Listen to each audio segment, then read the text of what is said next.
Right now at 5, the 4 states got some severe weather last night. We'll check out the damage from the storm. And we've got a much calmer and cooler day across the 4 states today. We'll take a look at your forecast coming up. Plus, the Joplin City Council approves an agreement with the Missouri Highway and Transportation Commission to conduct a transportation planning program. The 4 states' most watched news starts now. Good morning, 4 states, and welcome to the KOAM Morning News. The time now is 5 a.m. I'm Caitlin O'Shaughnessy. I'm Chris Warner. So it was a bit of a loud night for some across the area. Yes. Waking up, finding some damage reports across the area, and one that I haven't had an opportunity to add to my map yet that just came in here recently down by Sarcoxy. Some tree limbs down in the Sarcoxy area, but I've got a few of them up. First, quick look at the Skywatch Storm Tracker. All of the thunderstorm activity out of our area now, leaving behind considerably calmer situation. But look back, going 12 hours ago, these thunderstorms, it's rare that they go almost exactly as the computer models show, but they fired up almost with precision with the first cell in Crawford County and then the explosive development after that and their track to the east. Almost exactly as the computer models figured it would happen. Here's a look at reports across the area. Now, these blue circles are reports of large hail. All these orange dots, and there's been a couple added here, are wind damage reports. So there's actually been a couple now that looks like it popped up. First, Delaware County, extensive damage to a storage building. A boat dock was damaged. And that green circle is an actual measured wind gust, and that reported 60-mile-an-hour wind gusts. Few reports of large tree branches down in Aurora, and then another tree down on a house in Miller, and then in the Joplin area. Of course, we're going to tell you about this, some damage to a metal building in the Duquesne area. So thankfully, considerably calmer this morning. We're looking at sunny skies as the kids get on the bus, 63, so considerably cooler. Light north breeze at 5 to 10, and about 10 degrees cooler this afternoon by 3 o'clock, 82 with that light north breeze at about 5 to 10. We get our day started. It is going to be sunny. There may be a few passing clouds here or there, but otherwise pleasant and seasonable are the key messages here as we go into the low 70s by late morning. It won't stay seasonable for long, but it also won't heat back up for long. We'll take a full look at your forecast here in a few more minutes. Caitlin? Thanks, Chris. Well, the Joplin area was hit with a heavy thunderstorm last night. Around 9:30 last night, a heavy thunderstorm hit the area, causing down power lines and roof damage. East 20th between Davis Boulevard and Duquesne Road, there are multiple power lines down. Crash Champions lost the majority of their roof, and about 3,000 people were without power. More information about the raid on the newspaper in Marion, Kansas has been released. According to the newspaper's lawyer, police who raided the small newspaper offices didn't follow the requirements of the search warrants to only seize the computers directly involved in suspected identity theft. Data released by authorities to the newspaper showed that police fruitlessly searched one computer for signs it was used to look up the alleged crime, but no such evidence was found. The lawyer also claims it's a total sham, that this so-called search was just used to intimidate the newspaper. Eric Meyer, whose home was also searched the same day as the newspaper, thinks the search was motivated by the newspaper's investigation of the new police chief's background with the Kansas City Police Department before he was hired. A Goodman, Missouri man is dead after a pickup went off the road on a curve, then struck a tree. That crash occurred last night on Route CC, about 3 miles east of McNatt, Missouri. The driver, Logan Mitchell, died at the scene. And the Missouri Highway Patrol released Labor Day holiday crash and arrest statistics. The patrol says 12 people died in traffic crashes. Those fatalities occurred out of 306 reported crashes. Additionally, troopers reported 146 traffic injuries, 119 DWI traffic arrests, and 19 drug arrests. No fatalities to report out of the 11 boating crashes, though there were 2 injuries. And the Joplin City Council last night approved on first reading an agreement with the Missouri Highway and Transportation Commission to conduct a transportation planning program. That program will help with the city's transportation study being conducted. Council also approved the 2023 Public Transportation Agency Safety Plan safety targets. It's required by federal law and sets the standard for safety goals for transportation systems the city is aiming to achieve this year. And Miami's City Council also met yesterday. The biggest topic surrounded the future of the parking lot by the Coleman Theater. It's owned by the city and is used by many downtown businesses, but the Boys and Girls Clubs want to build a new building there. Residents at the meeting pushed back against this project, stating it takes away from already established programs for kids downtown. They're also concerned about safety for people forced to cross Highway 69 after they park. The council tabled a vote on this project until next council meeting. A meeting between the Boys and Girls Club and community members will be held on Thursday. And the city of Pittsburgh is experiencing an increase in the number of people living on the streets. 2 years after the federal pandemic aid for the Americans ended, homelessness in cities and states across the U.S. is on the rise. Unfortunately, the 4 states is no different. According to data from the National Alliance to End Homelessness, more than 420,000 people were homeless in America last year. Pittsburgh currently has 100 reported homeless people, with another 200 throughout Crawford County. Whether it's financial woes, drugs, or mental health issues, Pittsburgh city leaders say discussions are underway to curb this growing problem. You drive around the state, you drive around the country, like I've done a lot this summer of, and it's, we're fortunate to be the size we are, and I think we can get our hands around this problem for sure. Darren Hall says the city is looking at outreach as a short-term goal. He says the municipal court now has a mental health worker at the court so they can reach out to people who have just gone through the system. We'll have more on this in our 6 o'clock show. And if you're driving by East 20th Street and Rangeline Road in Joplin, a little after 7 p.m., something different might catch your attention these days. Thousands of birds flying around and lining up on electric lights. While it might look abnormal and even scary for some, according to specialists, this is common. These birds are European starlings. Because this is the end of the breeding season, their population might be bigger than normal. Bird experts say that a possible reason that they're lining up in that area at that specific time of the day is the food availability. I've never seen so many birds around here at the same time.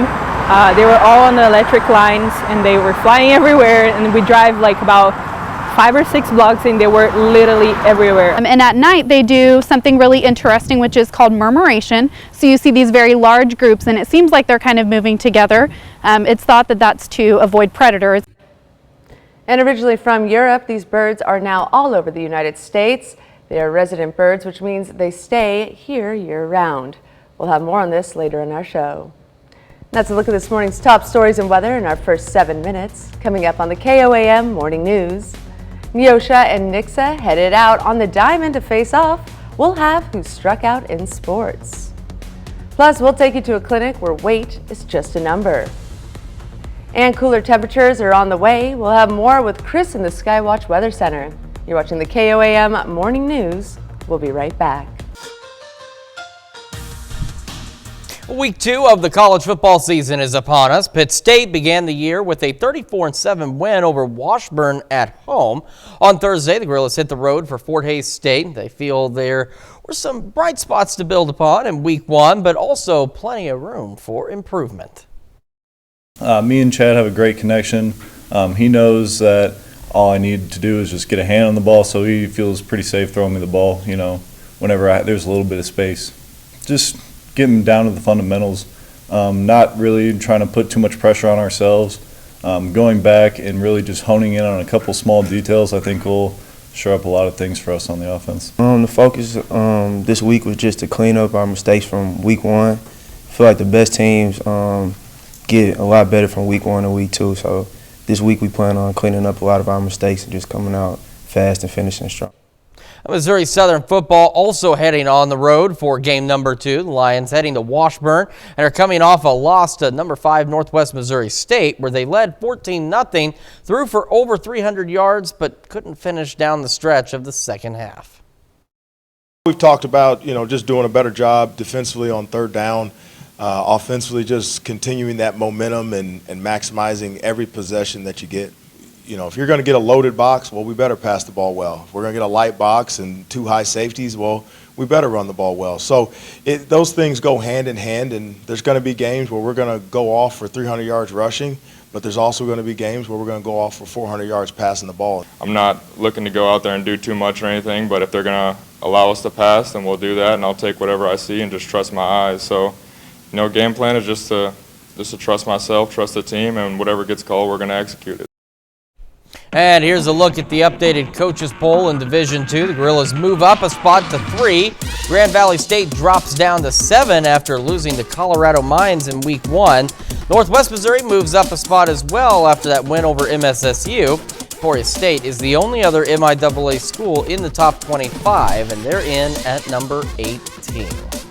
Well, busy day of local softball as well. Neosho hosting Nixa yesterday afternoon. Wildcats hoping to win their first home game of the season. Carly Kennard gets the start at pitcher for the Wildcats. She gets the strikeout here in the third. 1 of 7 on the day for her in 5 innings pitched. Back and forth game. Nixa already leading 6-5 in the 7th. This RBI single from Jordan Phillips gives them some insurance. Eagles take a 7-5 lead into the final half of the inning. That's where things get interesting, though. First batter in the bottom of the 7th walked. Then Becklin Garrett comes to the plate. He's going to knock this bloop into right center. Falls down. Tying run on base. Now the base is loaded. Winning run on base. Journey Arnold is going to smash one to the gap in right center. And 2 runs come in to score. Game-winning run is now on third base. 2 outs, bases loaded. Ashlyn Stevens up. She squares around the bunt. Kennard comes in to score the game-winning run. Neosho wins on a walk-off bunt. The Wildcats score 3 runs in the 7th to take down Nixa 8-7. Well, another local softball game of note yesterday evening. Webb City taking down Carl Junction 10-7. Cardinals got things started early on offense, scoring 1 in the first inning, 3 in the second, then 6 in the third. Abby Sargent had 3 hits and scored 3 runs for Webb City, and Carson Cahoon had a double, a home run, and 6 RBIs. Well, still to come, did you know that invasive species cost the world billions of dollars? I'll tell you exactly how much it costs in World Watch. Plus, it is calmer, it is cooler. We're going to have another look at your forecast when the KOAM Morning News returns. Welcome back to the KOAM Morning News, 5:17 now on this Wednesday morning. And a quick note for commuters in Joplin. Been keeping an eye on the MoDOT camera 32nd and range line. The signals there are a flashing 4-way stop. Now, I know MoDOT's going to get a crew out there and get them reset, but if you're driving this morning, be prepared for that. Make sure you stop, and remember, it's a 4-way stop. It may be a big intersection, but you still got to stop and allow other traffic to go before you just plow on through there, because the last time those signals were in flash mode, we watched that happen on more than one occasion with people just flying right through those flashing red lights. So do use caution down there this morning until MoDOT can get a crew and reset it. MoDOT camera 20th and range line looked good. Same from the MoDOT camera US 60, Missouri 59 in Neosho. A little bit calmer out there. KDOT camera 69 East 520th Avenue. Our little tour around the 4-state region. And we're looking pretty decent out there this morning. Same from our camera at 7th and range line. We've got clear skies and much cooler temperatures. Look at this, 67. That's about where we should be with a light northwest breeze at about 7. That cold front, the biggest change it made was in our dew points overall. Now, we are cooler, but not cold, not like you'd expect. 59 in Iola, 61 Pittsburgh, 67 Chautauqua, 68 Miami and Neosho, and 70 down in Anderson. And here's where you can see the cold front made a bigger difference. We're upwards of 10, 15, even close to 20 degrees cooler out there now than we were 24 hours ago. We are looking at a beautiful, almost textbook fall day across the area. Mostly sunny skies, a few clouds here and there, low 70s by late morning. We head into the afternoon. Honestly, it's going to be tough to find a cloud. Not to say you won't find one, but it will be mostly clear out there, and temperatures much more seasonable as we head into the mid 80s for our highs.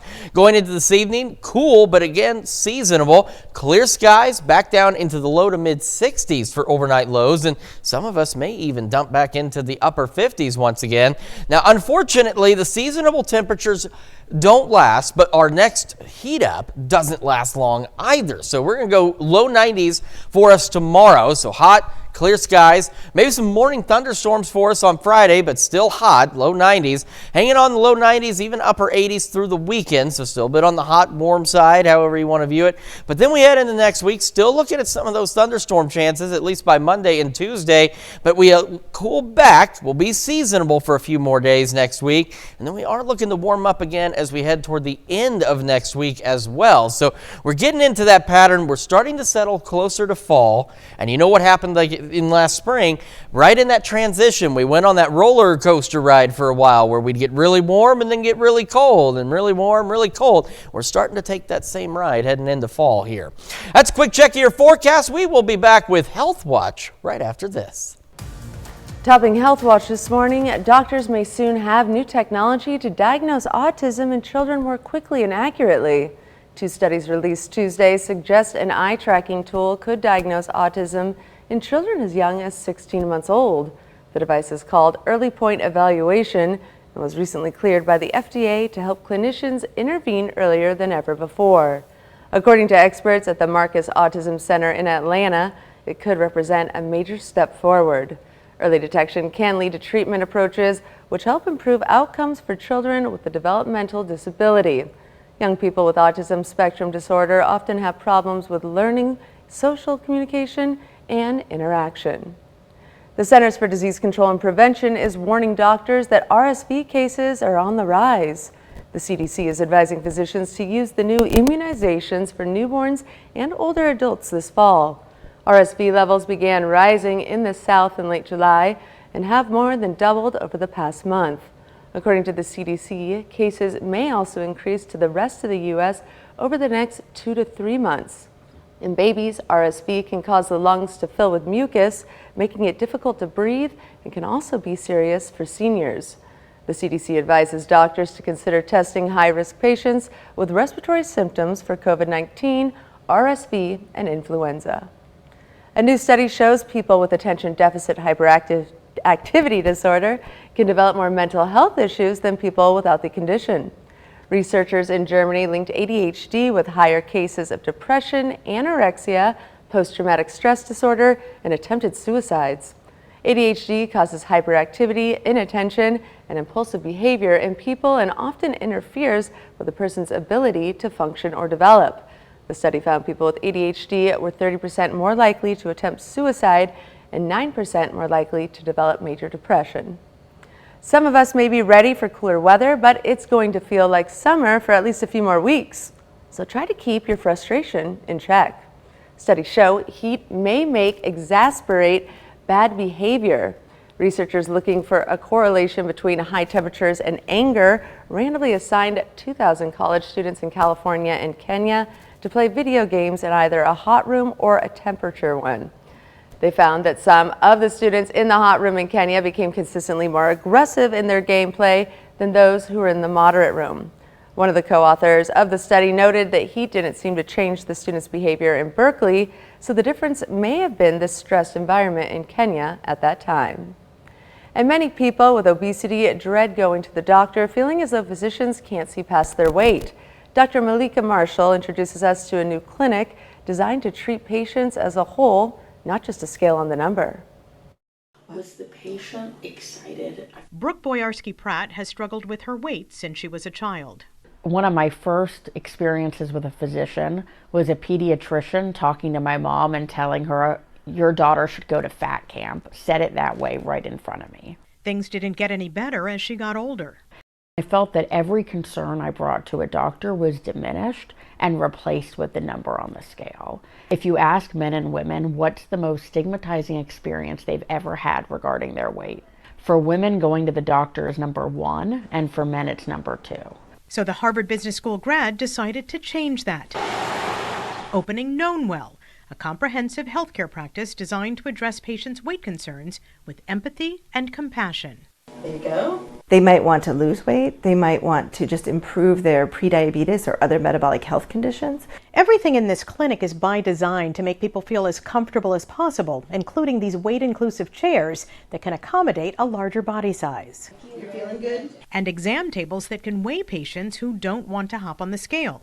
Sarah Abdelaziz had a weight problem most of her life and has lost 100 pounds. She says coming to Knownwell has been a welcome change. Here it's a safe and happy place to come and, basically, be educated about what your options are, what your overall health looks like. Have you heard of a clinic like this anywhere else in the country? No.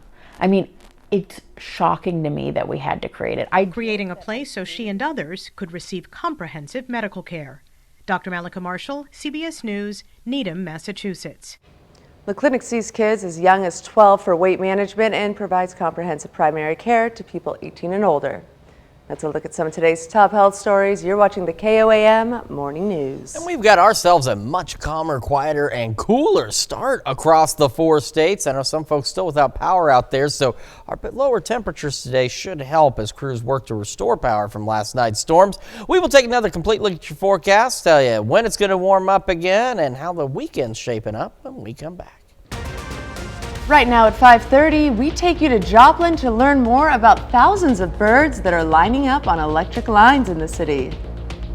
And no birds on this shot from the MoDOT camera at 20th and Range Line. I'm sure they'll show up later. What will also show up later is sunny skies and cool temps. Take a look at that forecast coming up. Plus, MSSU hosts a petting zoo to help students and staff relieve some stress. The 4 states' most watched news starts now.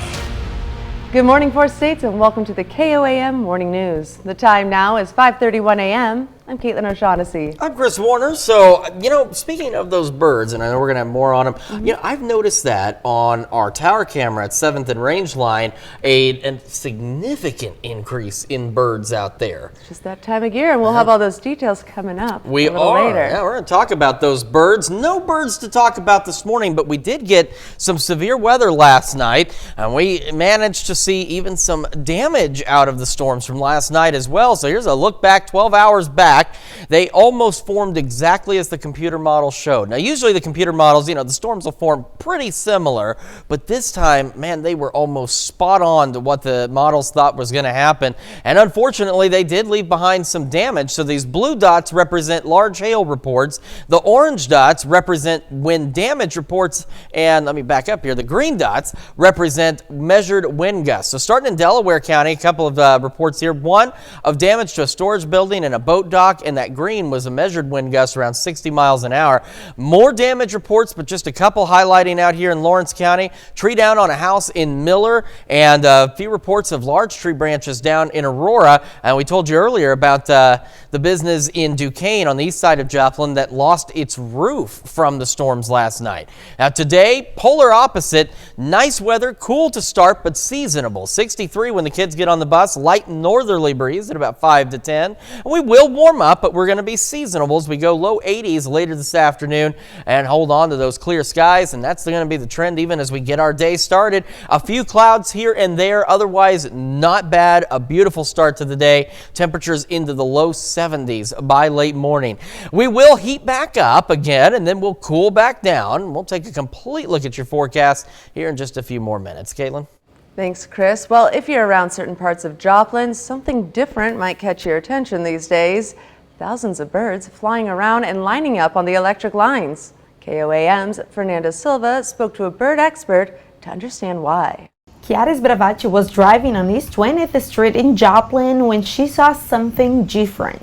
I've never seen so many birds around here at the same time. We drive like about 5 or 6 blocks and they were literally everywhere. Sbravacci's video was recorded in the beginning of the week. She's not the only one surprised by the number of birds in the area. Cashier at a convenience store in the same street, Sergio Rocco sees them every day. Sometimes I think they're bats even, I'm not sure. It might look abnormal and even scary for some, but according to Maddie Jackson, naturalist at Wildcat Glades Nature Group, having that many birds around, especially that many European starlings, is common. At night, they do something really interesting, which is called murmuration. So you see these very large groups, and it seems like they're kind of moving together. It's thought that that's to avoid predators. Experts say because this is the end of the breeding season, the bird population might be bigger than usual. They also mentioned that the birds might be picking this area of Joplin because of the food availability. Originally from Europe, these birds are now very populous all over the United States. While European starlings likely won't cause trouble for us humans, that doesn't mean that they are not affecting other species around them. In Missouri, they do something called displacing native species, so they outcompete for nest sites and for food. So our native birds that evolved to be here are in competition with starlings, and starlings are just good at what they do. In a bird competition, European starlings certainly put a good show in the skies. It was just beautiful to see and a little scary, but it was nice. In Joplin, Fernanda Silva, KOAM News. And if you want to see the European starlings in Joplin, Maddie Jackson recommends driving by East 20th and Rangeline in Joplin around 7 p.m. And it's not just birds showing up in Joplin. Missouri Southern hosted a petting zoo with a variety of furry and scaled creatures. Students and staff were able to get up close with animals, including a wallaby, a kangaroo, an ostrich, a bearded dragon, a llama, and goats. Officials say it serves as a bit of a stress relief as the new school year gets underway. Just to keep the students engaged, having fun on campus, giving them unique experiences that they may not get to have anywhere else. So today we've brought a zoo along just for them to come in between classes, and there's some baby wallabies and baby kangaroos, which I seem to be the most popular. The petting zoo was set up on the MSSU campus oval. And Water Gardens hosted an open house for Joplin's newly renovated and expanded Washington Family Hope Center. In the past, the Washington Center could shelter mothers who became homeless, but not their children. Now they are able to keep families together as they keep back on their feet. And the public was able to see the renovations for themselves and enjoy some refreshments. For Water Gardens, the process of bringing more families in will take some time. Well, we're going to stage them in. So we would love to bring in a mom with kids in the next week. But we're not going to bring in 9 families all at once. So we'll stage that in over time. The Washington House is at 1112 East 2nd Street in Joplin. And Missouri Southern hosted a Taste of Ireland. For their $13, some people could sample some of Ireland's finest dishes, courtesy of MSSU Fresh Ideas. Items on the menu include Irish stew, Irish pub salad, bangers and mash, fish and chips, shepherd's pie, bread pudding with whiskey sauce, and more. Oh, it's a fun event. So many of our activities are lecture-based presentations, and this is just fun where people can come out and get together with friends and family and enjoy some food that might not otherwise be able to sample. Being able to see what we created, anything if there was something that we missed, which is salt. We like to put extra love into everything that we make, so we are very proud of what we put out here, and we put out quality food. After the Taste of Ireland wrapped, there was a showing of the Irish film Sing Street in the Cornell Auditorium of Plaster Hall. And a new Missouri law makes first responders suffering from post-traumatic stress disorder eligible for workers' comp. Many in the line of duty say it's been needed for some time. Reporter Morgan Burish has the details. You got to push it away. You got to do the job first. First responders put their lives on the line every day to help save lives. Once that's done, that's when, kind of the emotion sets in. Data from the Institutes of Health shows more than 80% of first responders experience traumatic events on the job, and roughly 1 in 3 develop PTSD. It's repetitive post-traumatic stress, and that our folks really never get to recover from one trauma before they're thrown right back into the next trauma. I don't think there's a firefighter in the country that hasn't said, there's been days where, it's just a struggle to get out of bed. Regardless of whether you're a 5-year veteran, 30-year veteran, or anything in between, anybody that does what we do has some level of PTSD. Boone County Fire Protection District and Columbia Fire have peer support groups and employee assistance programs available for responders to talk about what they've experienced. If they're a trigger for us, it's a trigger for somebody else. They say this legislation is now one more resource that can help first responders deal with the trauma they experience every day. You have to take time to process what you just went through. This legislation is not only needed, it's critical to the longevity of their careers and to maintaining, their ability to function as human beings. According to the National Institutes of Health, more than 80% of first responders experience traumatic events on the job. 1 in 3 go on to develop PTSD. And that's a look at your top news stories coming up this half hour on the KOAM Morning News. We'll meet the first varsity female flag football team in Maryland.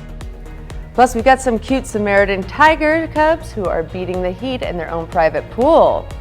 You're watching the KOAM Morning News. We'll be right back. But first, here's a live look from Parsons, Kansas, as the city plays host to a barbecue fundraiser being held by the Dream Team Advocacy Group.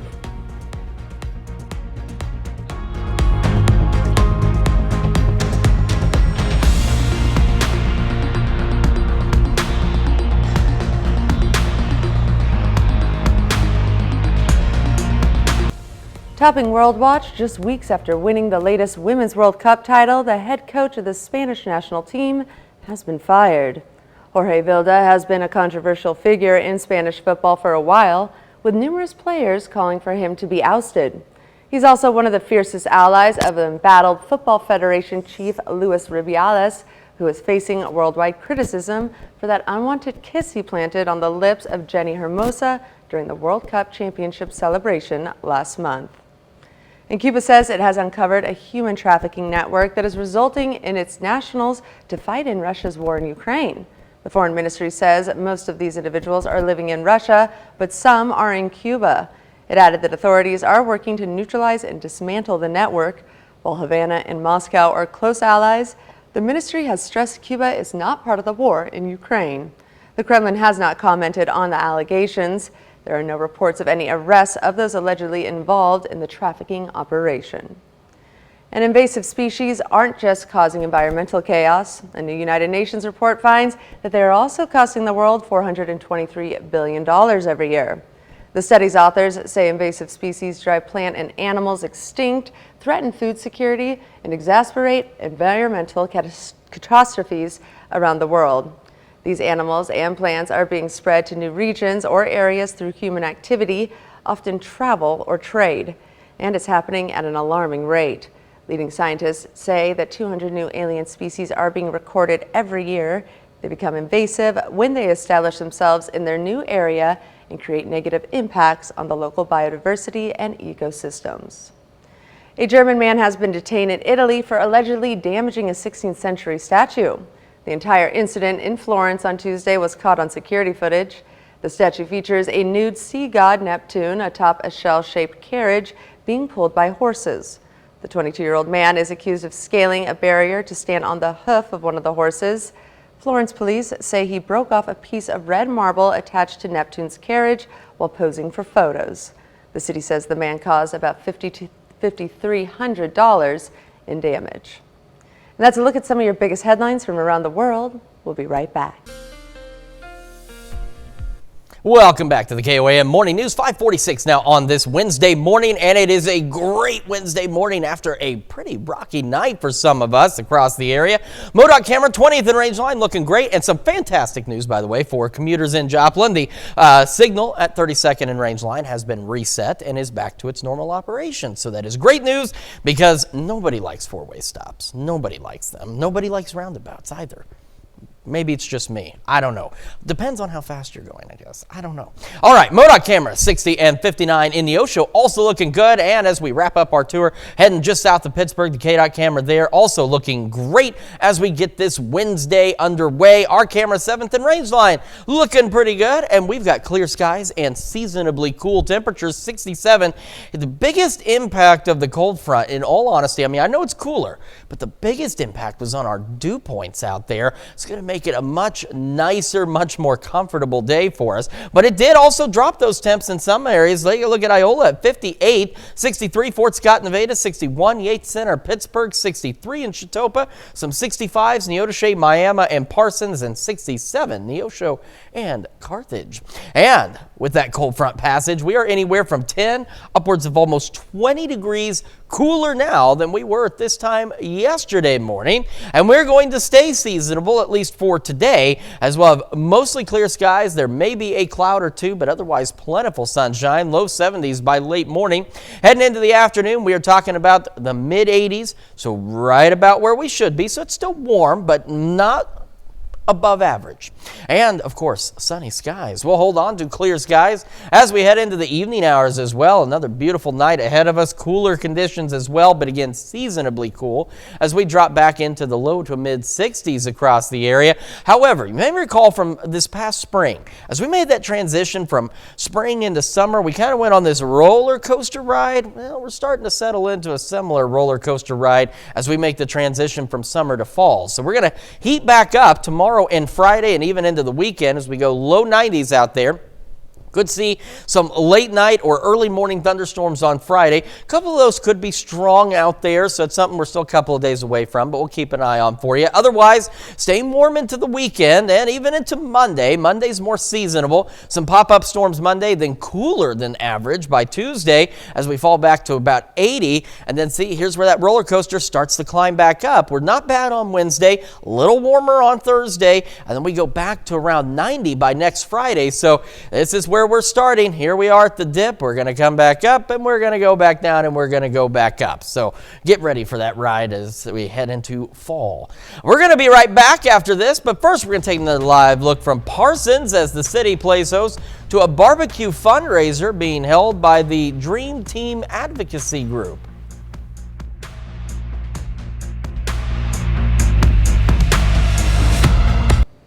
When you think of football, you usually think of men playing the sport, but more and more women are getting into the sport.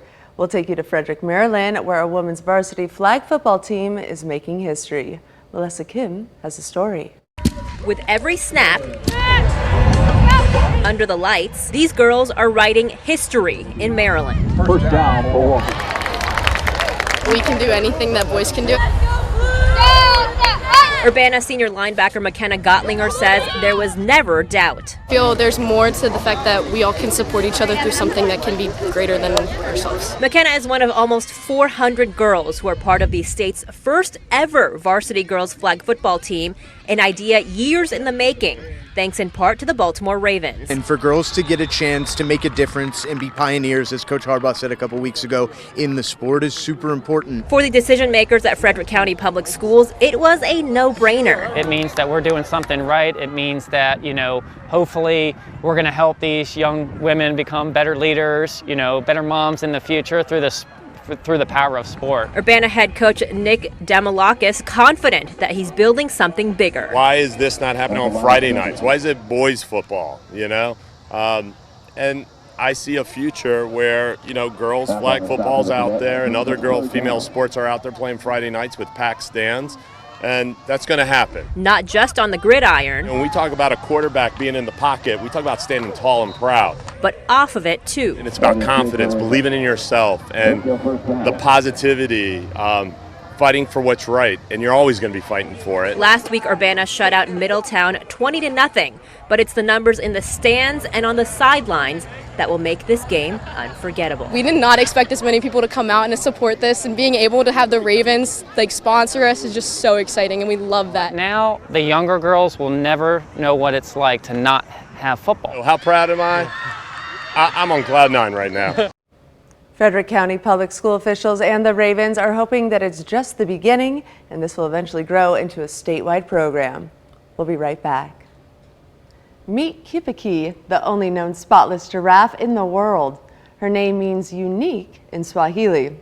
Bright Zoo in Limestone, Tennessee tells Today almost 40,000 people voted to help name the 5-week-old. Zoo director David Bright says that some guests told staff they like the name Kipiki because it's easier for kids to say. Coming in at second place is a Swahili word meaning she is almost beautiful. A 100-year-old pet tortoise that escaped its yard in Louisiana on Wednesday, August 30th, was reunited that same day with its owner. Biscuit, an African tortoise, was rescued by animal control officers and deputies from the Ascian Parish Sheriff's Office after that it was found in distress near a canal in the parish. The tortoise escaped through a broken gate in owner Lemoyne Howard's yard that had been damaged during a storm. And Sumatran tiger cubs at the London Zoo found a way to beat the heat. with these cool cats chilling out in their private pool. The zoo released photos showing the family of 4, Mother Geisha, Father Esim, and 15-month-old Zach and Crispin frolicking in the cool water amid the ongoing heat wave.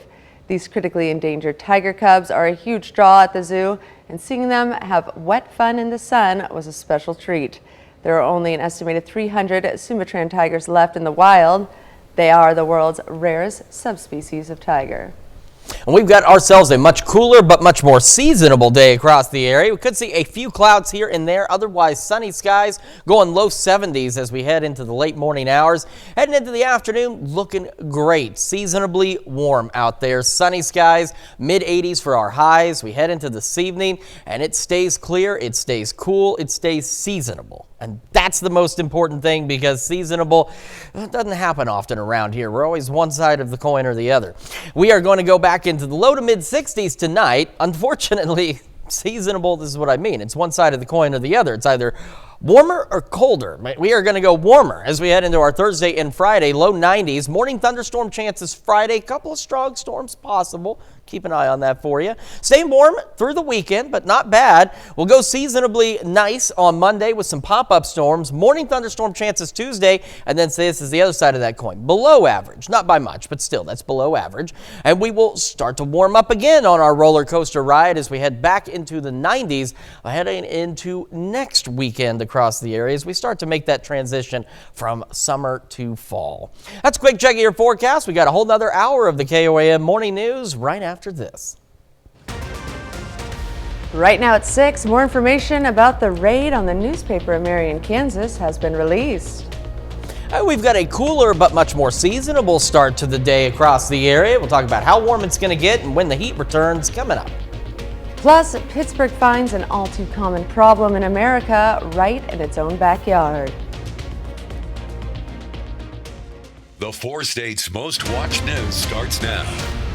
Good morning, 4 states, and welcome to the KOAM Morning News. The time now is 6 a.m. I'm Caitlin O'Shaughnessy. I'm Chris Warner. So we had some loud thunderstorms across the area Extremely last loud, night. Chris. Yes. And unfortunately, they did leave some damage behind across the area. We've been talking about some of that damage on the east side of Joplin, but some other reports out there as well. Quick look at the Skywatch storm tracker. We, of course, are considerably quieter now, but 12 hours ago, boy, it was a different story as these thunderstorms fired up across extreme southeastern Kansas, stretching back into northeastern Oklahoma, and they rolled east through the area, and again, they did leave some damage behind. So just some of the reports across the area. The blue dots represent large hail reports, the orange dots represent wind damage, and the green ones represent measured wind gusts. So just kind of picking a few just at random here. We're starting Delaware County. Got extensive damage to a storage building. A boat dock was damaged near Grove, and then that green dot indicating a measured wind gust of at least 60 miles an hour. Over in Lawrence County, tree down on a house in Miller, and a few reports of large tree branches down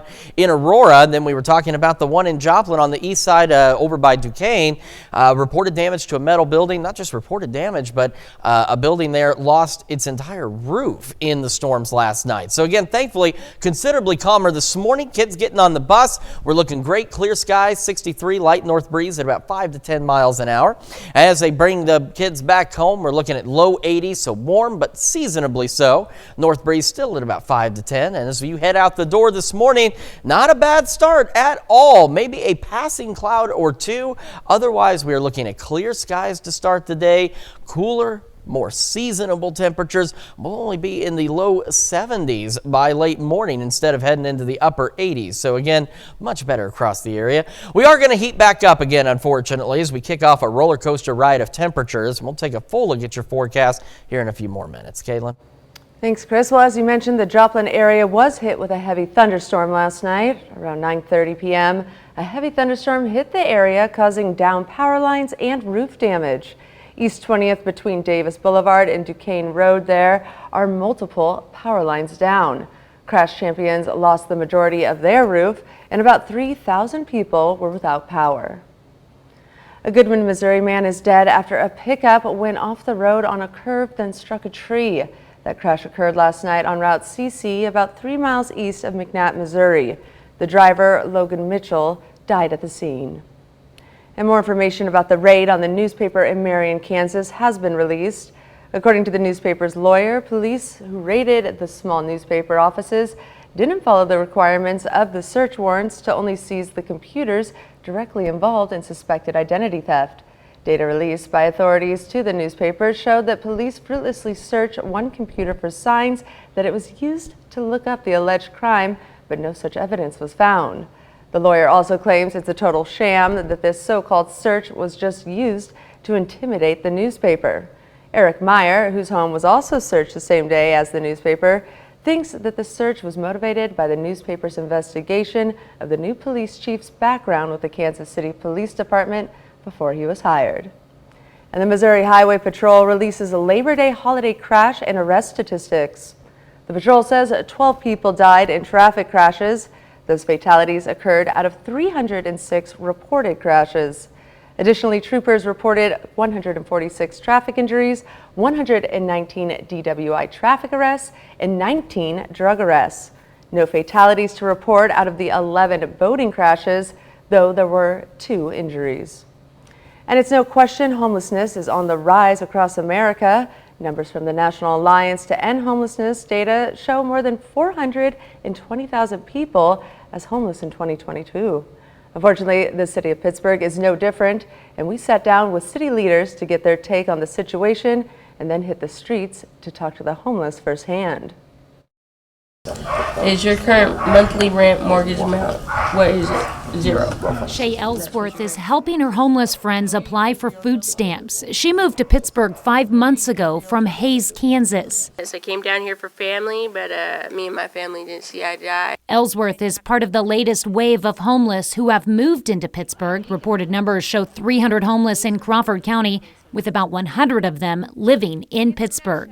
The reality is, so few people can be trusted nowadays. David McClendon, on the streets for the past 5 years, is on track to have both a job and house by this winter. He says as new homeless move into town, their community is getting a bad rap. This group has attacked 2 of our local elderly ladies, one 63-year-old disabled woman.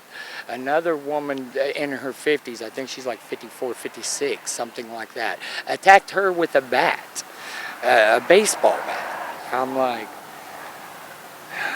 Just about anything that happens in America happens here, and so we've definitely seen an uptick as well. An uptick that hasn't come without its problems. Pittsburgh City Manager Darren Hall says 25% of police calls in August involved a homeless person. Where there's now a little bit of a danger element to the kids who are walking to and from school. Roger Lomchek and Kevin O'Connell are fed up with an increase in crime, drug use, and other problems. They created the Citizens for Pittsburgh Facebook group and are behind a homeless petition initiative. We want it to be the place that you remember from when you were a kid. So that's basically our group effort, is to just try and improve the quality of life in Pittsburgh. One of their talking points, holding property owners accountable for abandoned homes. You know, it's natural. It's when the pink slip goes on the door, it's kind of a obvious sign that it's probably uninhabited and it's available, but it's really not. It's not safe. Kim Foreman leads the city's codes enforcement and inspection departments. She says we can expect the removal of more condemned homes in 2024 as the city has tripled its demolition budget. You know, we understand it's taking away shelter, but it's usually someone else's property. You know, sometimes in the winter there's fires started because there's usually no utility services to these homes, water or electric or things like that. On a daily basis, anywhere from 70 to 90 will check in here at the Wesley House for day services like breakfast, shower, lunch, and laundry. But those services end at 4:30, and then it's time to leave. Some head to hidden homes in the woods. This was a big mess. How long have you lived here? I've been here about a year. And others just try to find some shade. But even popular homeless hangout spots like Doremus Park close at 11 p.m. Where do you go when the city closes the park here at night and they make you leave? You want me to be honest, lady? I go hide in a bush somewhere. For the night? Yeah, straight up. I was asked by an individual at one point, where can I go? And I didn't have an answer. One thing is clear, conversations are happening, whether it's complaint-driven or citizen-driven. Darren Hall says a long-term goal for the city is to get all the homeless into a home In the meantime, the city is focusing on outreach. He says the municipal court now has a mental health worker at the court so they can reach out to people who have just gone through the system. And that's a look at this morning's top stories and weather in our first 7 minutes. Coming up on the KOAM Morning News. Former Proud Boys leader has received the longest prison sentence of any January 6th defendant to date. Plus, a federal judge has restored enforcement of part of Georgia's law banning gender-affirming care for transgender youth.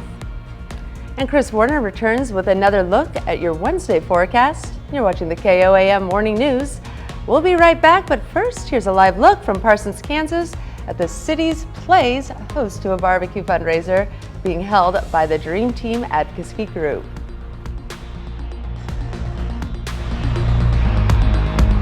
Topping Nation Watch this morning, a federal judge has restored enforcement of part of Georgia's law banning gender-affirming care for transgender youth. U.S. District Judge Sarah Geraghty temporarily blocked the key provision of the law from taking effect 2 weeks ago, more than a month after it took effect. However, Geraghty said Tuesday she would unblock it by putting her preliminary injunction on hold. The law prohibits patients under 18 from receiving cross-sex hormone therapy. Enacting restrictions on gender-affirming care for transgender youth has emerged as a key issue for conservatives. At least 20 states have limited components of the care in recent years. And a possible plea deal is in the works between the Justice Department and the campaign aide for indicted Representative George Santos. Samuel Meal is charged with allegedly impersonating a top aide to House Speaker Kevin McCarthy to solicit contributions for Santos' campaign in 2021. News of the potential plea deal came from a request Tuesday for a speedy trial waiver from prosecutors. In a letter from prosecutors, the request to accommodate ongoing discovery review and plea negotiations. In an August filing, prosecutors first noted this meaningful discussion about a possible plea and a continued status conference was requested for October 6th.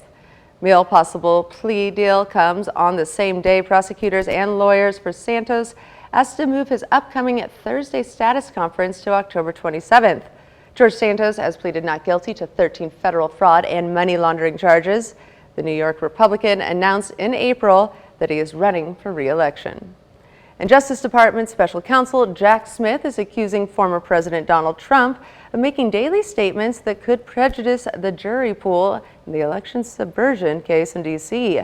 The accusation is made in a public filing by Smith on Tuesday.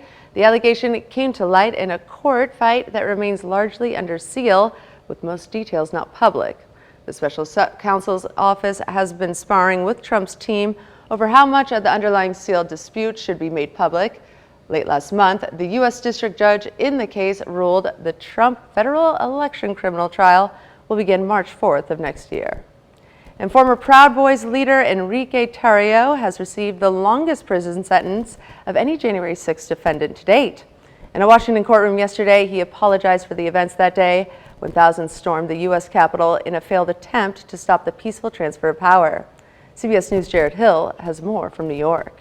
Former Proud Boys leader Enrique Tarrio was slapped with a 22-year prison sentence Tuesday after his conviction on seditious conspiracy and other charges in the federal January 6th investigation. Tarrio was not in Washington that day, but prosecutors argue he was the primary organizer, leading the attack from a hotel in Baltimore. A prior arrest banned him from traveling to D.C. He was the leader in recruiting and directing the organized violence when the mob attacked the Capitol and tried to stop the transfer of power. Tarrio's sentence was more lenient than the 33 years prosecutors wanted, but the judge did apply a terrorism enhancement. Lawyers for the 39-year-old insisted their client was a, quote, misguided patriot and asked for a maximum term of 15 years. While we respect the judge's sentence, we respectfully disagree. During his hearing yesterday, Tarrio begged the judge to show mercy,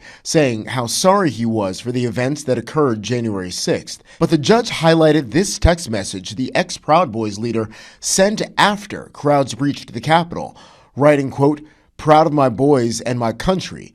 Don't expletive leave. We will be filing an appeal in due course. 4 other Proud Boys, including 2 top lieutenants of the far-right group, received lesser sentences ranging from 10 to 18 years. Jared Hill, CBS News.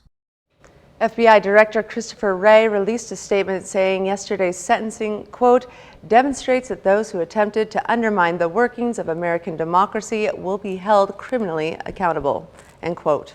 Trio is now one of more than 100 defendants to be convicted and sentenced in trials stemming from the January 6th Capitol breach. And that's a look at some of today's top national stories. Now here's Chris Warner with a look at your forecast. Yeah, we've got a much cooler start across the area today. It's a much more seasonable start for us. In fact, cooler temperatures as we get the day started, and it's going to be sunny, it's going to be warm, it's going to be a beautiful textbook fall day. However, temperatures are going to heat back up as we begin a roller coaster ride. We're going to take a complete look at your forecast when the KOAM Morning News returns. The lengthening WGA and SAG-AFTRA strikes are having an increasing effect on Hollywood workers. David Daniel has that and more in today's Hollywood Minute. In July, Deadline quoted a studio executive as saying the studio's plan to let the writers and actors strikes, quote, drag on until union members start losing their apartments and losing their houses. Now, 4 months into the WGA strike and nearly 2 months into the SAG-AFTRA strike, that's happening, with missed mortgage payments and evictions becoming more common. That's despite assistance from multiple groups. One, the Entertainment Community Fund, says it's distributed more than $6 million to nearly 2,900 TV and film workers. One issue, many workers hadn't been able to rebuild their savings used up when the industry shut down during the pandemic. How have you been? Oh, for the last 20 years? 25, maybe. I've been 49 forever and ever and ever. Wow, lucky you. I feel like I've been in my 50s since my 20s. That's so true. You don't have to agree with me. Meg Ryan and David Duchovny play long-ago exes snowed in together at a small airport in What Happens Later. Ryan also directed and co-wrote the Missed Connections rom-com, which opens in theaters November 3rd. In Hollywood, I'm David Daniel. All right, well, all we can hope for is that they find a way to resolve this writer's strike. Now here's Chris Warner with a quick look at your forecast. Yeah, as we were talking about, we've got a cooler start but seasonable start across the area this morning. We are going to get into a roller coaster ride of temperatures as we head through the next several days. We'll take a complete look at your forecast right after this. Welcome back to the KOAM Morning News, now 6:22 on this Wednesday morning across the area. And boy, we had a rocky night last night with some strong to severe thunderstorms across the area, even leaving some damage behind, mainly down trees and tree limbs across the area. But a business in Duquesne on the east side of Joplin lost its entire roof during these storms last night. So that's the other side of things. If you are commuting out across the area, especially in the southwest Missouri, it's where we saw most of the reports, was between Jasper, Newton, and Lawrence counties. You want to make sure that you're watching out for any potential debris or potential detours as we get out there and start to clean up after those storms. The good news is we've got a considerably calmer, cooler, nicer start across the area, and we've got a pretty decent day out there if you have to do any of that cleanup work today. Taking a live look at the MoDOT camera, 20th and Range line. Traffic is rolling. We're doing all right so far. Take a look at the MoDOT camera in Neosho at US 60, Missouri 59. Again, looking back to the west toward Lusk Drive, and we are looking good down there as well. Clear skies overhead, and we've got a great shot from the KDOT camera at US 69 and East 520th Avenue, of course, just south of Pittsburgh, because that'd be Centennial right back up in there. And again, just a beautiful, clear start to the day across the area, and we can have another nice view of the clear skies, empty skies from our camera at 7th and Range line in Joplin. We're sitting at 65 right now. Biggest impact from the cold front. It did bring our temperatures down to seasonable levels, but it kicked our dew points way down as well, so nowhere near as miserable as we've been the last couple of days. Check it out. Iola at 57, 59, Pittsburgh Yates Center, 61 in Chanute and Fort Scott, 59 in Chatopa, 61 Miami, a little warmer heading off to the south and to the southeast, 65 Neosho Monette, 68 Grove, and 70 in Jay and Bentonville as we get our morning started. And for the majority of us, that's putting us anywhere from 10 upwards of 20 degrees colder now than we were 24 hours ago. So keep in mind, we were in the 80s or very near yesterday morning. We are doing considerably better here this morning, and we will stay considerably better as we get the day started. We're looking at mostly clear skies, maybe a passing cloud or two across the area, and temperatures into the low 70s by late morning. We head into the afternoon, abundant sunshine, again, maybe a cloud or two, but otherwise not bad and seasonable. So it's still warm, of course, but it's seasonably warm as we go back into the mid-80s across the area. As we head into the evening, we're going to hold on to those clear skies and staying quite pleasant as well, and seasonable again as we go back into the low to mid-60s. However, doesn't stay seasonable for long. We're going to go back above normal, low 90s Thursday, Friday, and Saturday. Could see some morning thunderstorms on Friday, and a couple of those could be on the strong side, so we'll keep an eye on that for you. And we go beyond that, and things are looking great, but still warm.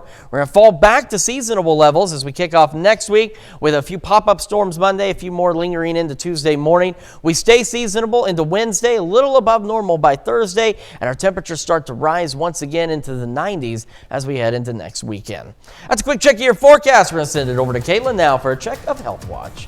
Thanks, Chris. A new study published in JAMA Pediatrics finds inequalities remain in the preterm birth and mortality rates of mothers from different racial and socioeconomic backgrounds. Researchers looked at U.S. health data from over 12 million preterm births from between 1995 and 2020 and found though the mortality rate improved over time, the gap between different races stayed the same, with Black infants 1.4 times more likely to die than white or Hispanic infants. And over the past 3 decades, there's been a global surge in cancers in people under 50, with the number of new cases rising by 79%. Breast cancer accounted for the majority of those cases, but cancers of the windpipe and prostate also increased. Researchers said it wasn't clear if more screenings played a part in the trends, but they expect the rates to keep rising. And the best cure for jet lag could be a big breakfast. Scientists from Northwestern University and the Santa Fe Institute looked at our circadian clocks, which calibrate according to light or food. They found that common symptoms of aging, like lower sensitivity to light, can make jet lag symptoms worse. But having a big meal in the early morning of a new time zone can help you adjust quicker and start enjoying that vacation. And that's a look at some of today's top health stories. We'll be right back. Right now at 6:30, why there's an unusually high number of birds in the Joplin area right now. And we've got a really pleasant start across the 4 states this morning. Nice, cool, and seasonable. We'll talk about your forecast and get you out the door coming up. Plus, Watered Gardens hosts an open house for the Washington Family Hope Center.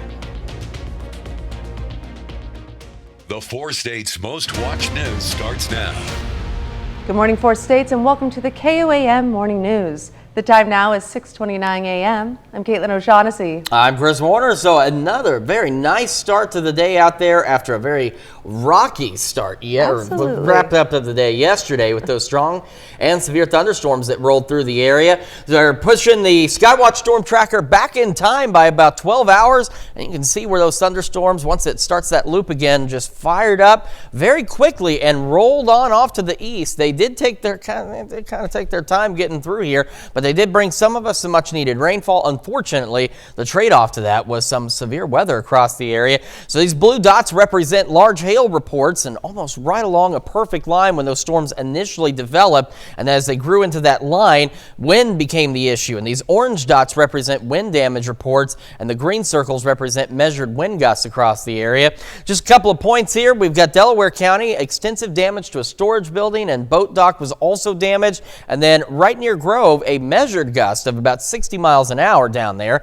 In Lawrence County, tree down on a house in Miller, and reports of large tree branches down in Aurora. And one story we've been bringing you through the morning is on the east side of Joplin and Duquesne, not just damage to a metal building, but a business over there lost their entire roof, or nearly their entire roof, from the storms last night. So definitely a pretty intense situation across the area. Thankfully today, much better, cooler, but seasonable. We go 63 as the kids get on the bus this morning. Got a light north breeze at about 5 to 10 miles an hour out there. And as the bus brings them back home, not bad 82, sunny skies, north breeze at 5 to 10 miles an hour. And as we get our morning started and you head out the door to do whatever it is you need to get done on this Wednesday, it's going to be beautiful. We've got maybe a few clouds out there, but otherwise not bad as we go into the low 70s by late morning. We're going to warm up today, but be seasonably warm. However, a roller coaster ride of temperatures is on the way, and we'll take a look at your full forecast here in just a few more minutes. Well, the Joplin City Council yesterday approved on first reading an agreement with the Missouri Highway and Transportation Commission to conduct a transportation planning program. The program will help with the city's transportation study being conducted. Council also approved its 2023 Public Transportation Agency Safety Plan safety targets. It's required by federal law and sets the standard for safety goals for transportation systems the city is aiming to achieve this year. Miami City Council also met yesterday. The biggest topic surrounded the future of the parking lot by the Coleman Theater. It's owned by the city and is used by many downtown businesses, but the Boys and Girls Club wants to build a new building there. Residents at the meeting pushed back against this project, stating it takes away from already established programs for kids downtown. They're also concerned about safety for people forced to cross Highway 69 after they park. The council tabled a vote on this project until the next council meeting. A meeting between the Boys and Girls Club and the community members will be held on Thursday. And if you are driving by East 20th Street and Rangeline Road in Joplin, a little after 7 p.m. yesterday, something different might have caught your eye. Thousands of birds flying around. While it might look abnormal and even scary for some, according to specialists, this is common. These birds are European starlings, and because this is the end of their breeding season, their population might be bigger than normal. Bird experts say that a possible reason they're lining up in that area at that specific time of the day is the food availability. I've never seen so many birds around here at the same time. They were all on the electric lines and they were flying everywhere, and we drive like about 5 or 6 blocks and they were literally everywhere. And at night they do something really interesting, which is called murmuration. So you see these very large groups and it seems like they're kind of moving together. It's thought that that's to avoid predators. Originally from Europe, these birds are now all over the United States. They are resident birds, which means that they stay here all year round. And Missouri Southern yesterday hosted a Taste of Ireland. For $13, people could sample some of Ireland's finest dishes, courtesy of MSSU Fresh Ideas. Items on the menu include Irish stew, Irish pub salad, bangers and mash, fish and chips, shepherd's pie, bread pudding with whiskey sauce, and more. Oh, it's a fun event. So many of our activities are lecture-based presentations, and this is just fun where people can come out and get together with friends and family and enjoy some food that might not otherwise be able to sample. Being able to see what we created, anything if there was something that we missed, which is salt. We like to put extra love into everything that we make, so we are very proud of what we put out here, and we put out quality food. After the Taste of Ireland wrapped up, there was a showing of the Irish film Sing Street in the Cornell Auditorium of Plaster Hall.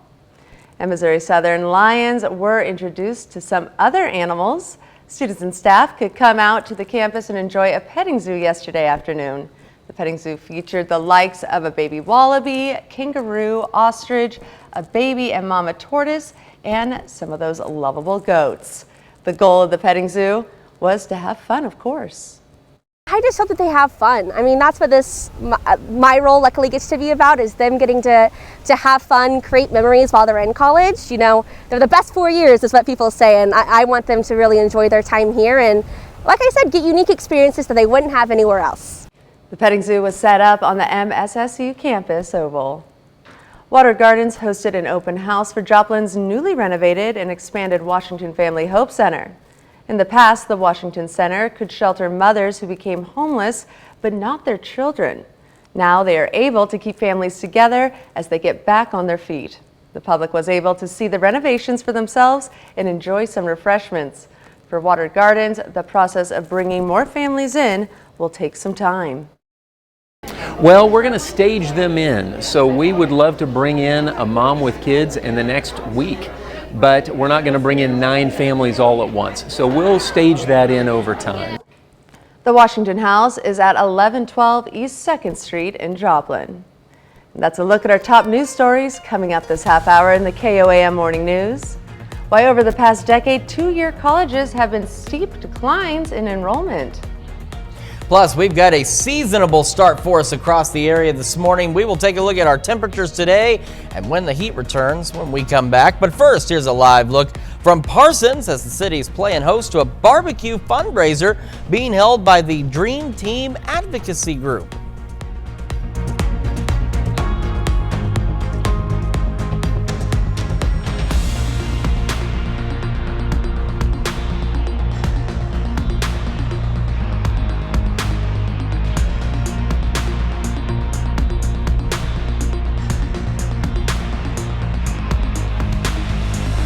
And Consumer Watch this morning, in a move that could drive up gas prices, Saudi Arabia and Russia have agreed to extend their voluntary oil production cuts through the end of the year. That means 1.3 barrels of crude will be trimmed from the global market. AAA says the national average price of a gallon of gas was $3.81 yesterday. That's down 1 cent from last week, but up roughly 3 cents compared to a year ago. And federal regulators say around 52 million airbag systems from ARC and Delphi should be recalled. A National Highway Traffic Safety Administrator led them to declare the airbag inflators defective, adding that at least 2 people have been killed and 7 injured because of them. The airbag systems in question are installed in 2000 to 2018 models of cars from at least a dozen manufacturers. And United Airlines says it has resumed flights after briefly halting U.S. and Canada departures yesterday. This was due to a system-wide technology issue. According to FlightAware, a handful of United flights were canceled Tuesday. Hundreds were delayed. And schools are welcoming students back to class, including community colleges. One of the past decades, two-year colleges have seen steep declines in enrollment. CBS's Donna Backus takes a look at why and what's being done about it. Alex Esparza believes community college will lead him to a successful career. I took a look into what they had, and they had a business program, and I was like, business is what I want to do. But fewer young people are choosing the same path. Since 2013, two-year colleges have seen a 36% drop in students. Schools were hit especially hard during the pandemic. We lost about 350,000 students across California community colleges. Dr. Sonia Christian is chancellor of the California Community Colleges. She's tasked with figuring out how to attract more students. Online classes, hybrid classes, short-term classes. Our community colleges went through this incredible redesign in doing flexible scheduling to meet the student needs. Schools are facing competition. Traditionally low-paying jobs that don't require a degree are now offering higher wages, and more prospective students are choosing trade schools instead. The decline in enrollment has pushed the community college system to reimagine the way they connect with students. Francisco Rodriguez is chancellor of the Los Angeles Community College District, which offers assistance programs. We want to make sure that they have the supports that they need, from childcare to transportation to food to the kinds of textbook support that they need to be successful in class. Some community colleges also provide instant admission and financial aid. Esparza is getting free tuition through the Promise program and plans to transfer to a 4-year college next year. I think what I did was probably the best decision. Community colleges are seeing results after the changes. Nationally, enrollment ticked up in the spring. California schools are experiencing double-digit growth this fall. Danya Backus, CBS News, Los Angeles. Many community colleges are also offering high school students dual enrollment so they can earn college credits. And that's it for Consumer Watch. Now here's Chris Warner with another look at your forecast. Yeah, as we get our day started, it's much more seasonable, a little cooler out there, though. We are looking at sunny skies this morning as the kids get on the bus, sitting right around 63 with a north breeze at about 5 to 10. And when that bus brings them back home, we're looking at right around 82. So we still will get warm today, but it'll be seasonably warm. And that's the big takeaway as we head into the afternoon hours. And another, again, north breeze of about 5 to 10 miles an hour after a pretty rocky evening, at least for some of us across the area. We get our morning started as you head out the door, wherever you're going, whatever you're doing. It is going to be a great day for it. Sunny skies, maybe a cloud or two here or there, but otherwise a great textbook fall-like day. We'll be into the low 70s by late morning. However, it's going to heat back up again. Then it's going to cool off again. Then it's going to heat back up again. As we transition to fall, we're starting a little bit of a roller coaster ride on our temperatures. We'll take a full look at that forecast when the KOAM Morning News returns, and we've got birthdays and anniversaries right after this. Time for some Wednesday birthdays here in the 4 states, and we're going to begin in Lamar with Gatlin Pipkin celebrating birthday number 6, getting a big thumbs up there. Says, have a great day, love, Gig and Papa. All right, and taking it over to Columbus, happy 6th birthday to Kennedy Dooley. And in Frontenac, Lawson Schropp celebrating number 6 this year as well. A lot of 6-year-old birthdays today, with love coming from Mom, Dad, Carter, and Alexa.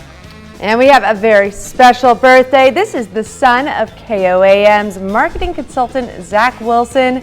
Happy 6th birthday to Jagger Wilson over there in Baxter Springs. All right, and we've got Terrell Humble celebrating number 17 in Girard. Happy birthday.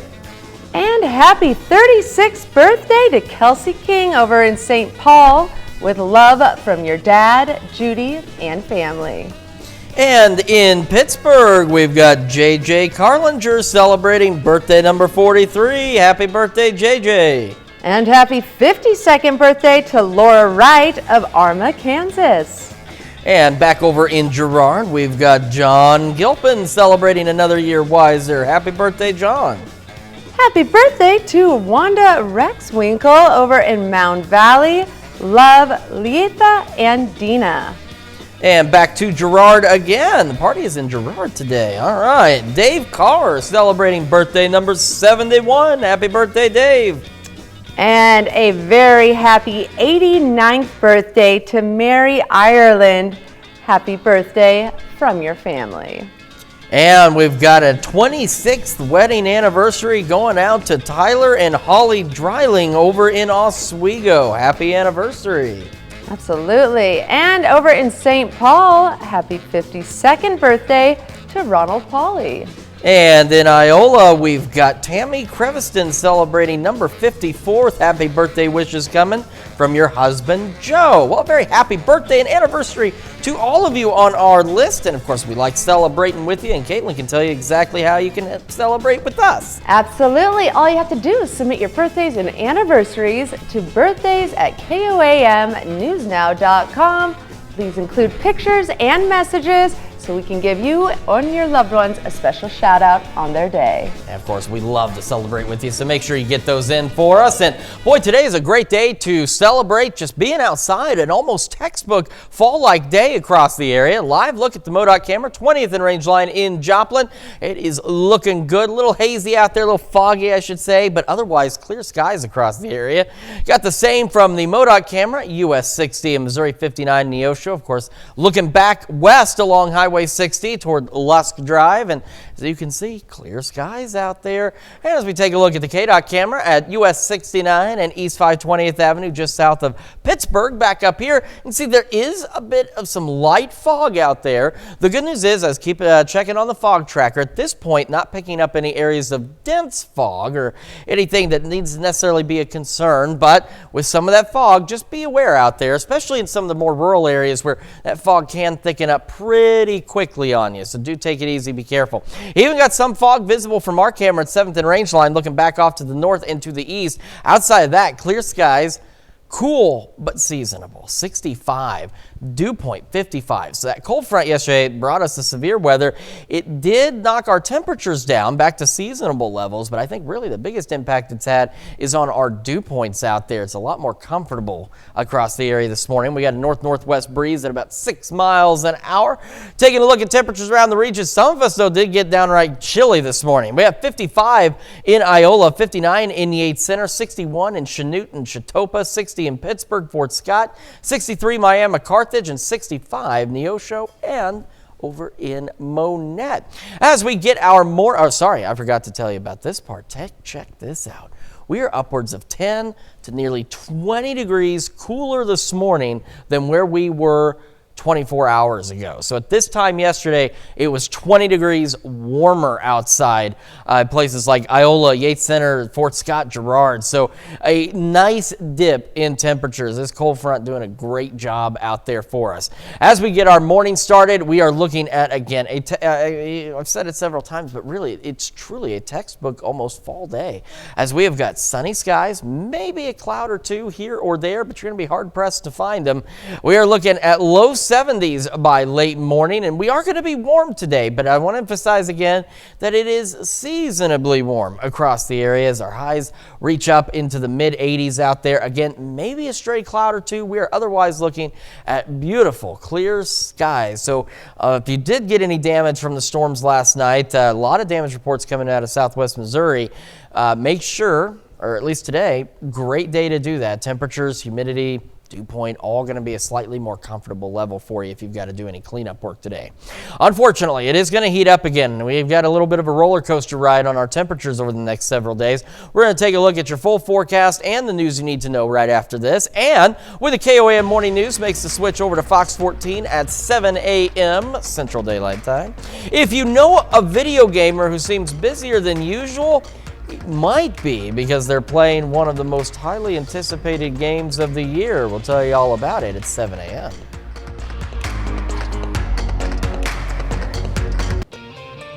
Here's a check of today's top headlines, the news you need to know before you head out the door.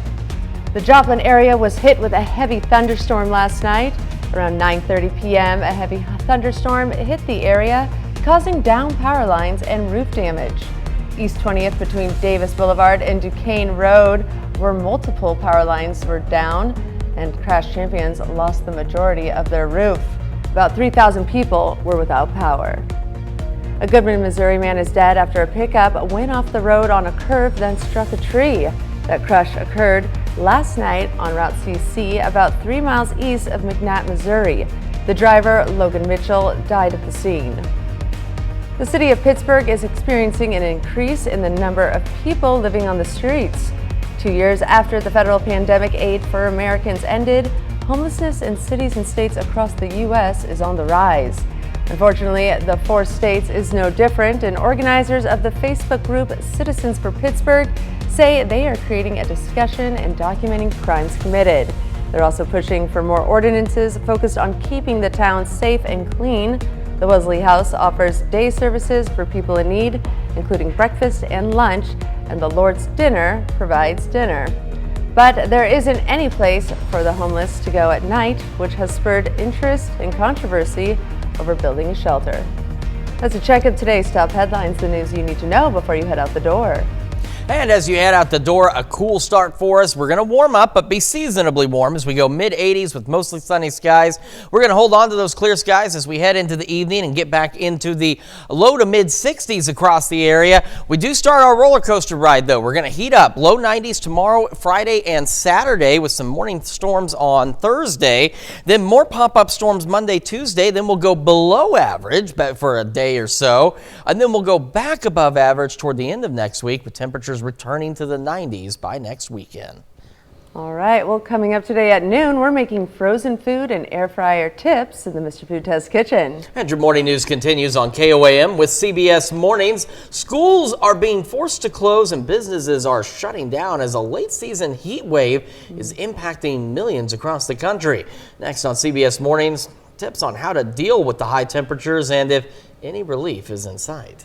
Or you can switch on over with us on Fox 14, where your only local news morning continues.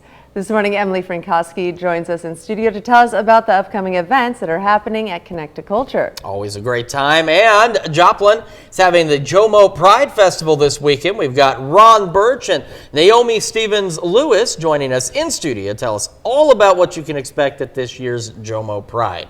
But that is going to wrap it up for us on this Wednesday, halfway through the week. It's almost Friday. It is. It is almost Friday, yes. and it's a great day to celebrate the fact that it's almost Friday. Get out there and enjoy it, and we will see you back here tomorrow morning, bright and early at 5 a.m. Have a great rest of your day.